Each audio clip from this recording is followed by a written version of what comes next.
Ngayon, ilagay na natin ang yelo. Isunod nating ilagay ang ating pangbansaang avocado. Ilagay natin dyan ang ating avocado. 3 avocado ang ating ginamit sa ating avocado milkshake. Talagang masarap at magugustuhan ng inyong buong pamilya. Gamit lamang ang 3 ingredients. Susundan na natin ng asukal.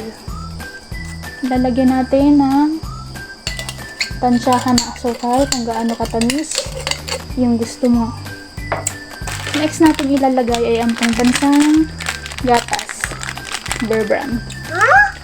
Inuman ko yan!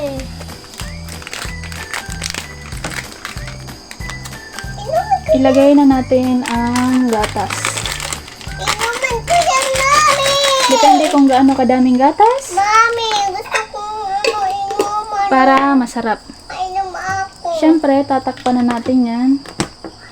At saka natin yan i-shake sa number 1.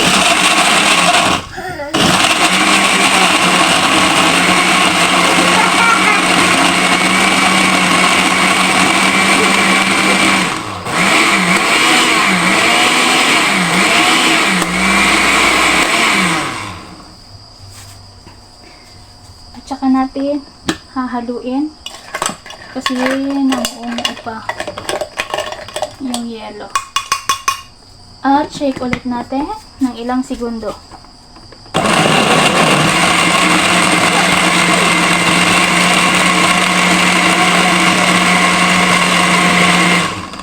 Ngayon, tingnan natin ang consistency ng ating avocado shake. Tamang-tama at masarap talaga. Perfect ngayong summer. Bye-bye!